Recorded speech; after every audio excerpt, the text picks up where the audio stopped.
To our PBL officials, President Rick Palu, Chairman Sherwin Malonzo, Shreya Navarro, and Ms. Eleanor de la Peña, our Spikers Turf President Eliza Valdez, Tournament Director Ms. Mosey Ravena, our partners Pilipinas Live, Rebisco and Immuni Plus, our coaches, athletes, members of the media, and the entire volleyball community. On behalf of the PBL Press Corps, welcome to the second Pilipinas Live PBL Press Corps Awards Night.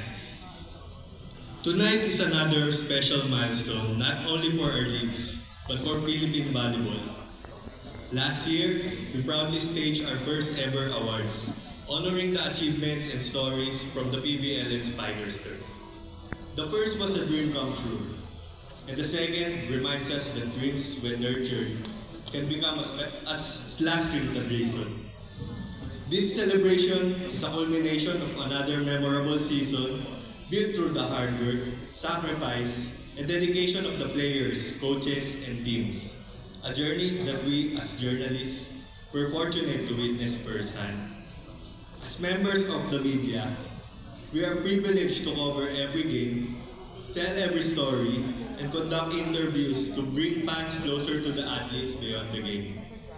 Through our conversations, we are able to humanize volleyball, the struggles, sacrifices, and triumphs behind every performance.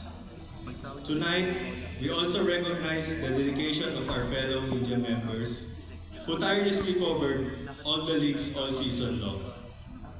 Our awardees were carefully chosen after thorough deliberation, voting from media members and teams, and statistics-based that recognize excellence.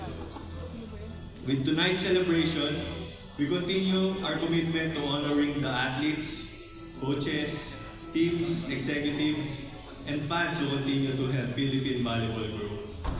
To the PBL, Spikers Turf, Pilipinas Live, our sponsors, partners, and everyone who made this event possible, thank you very much.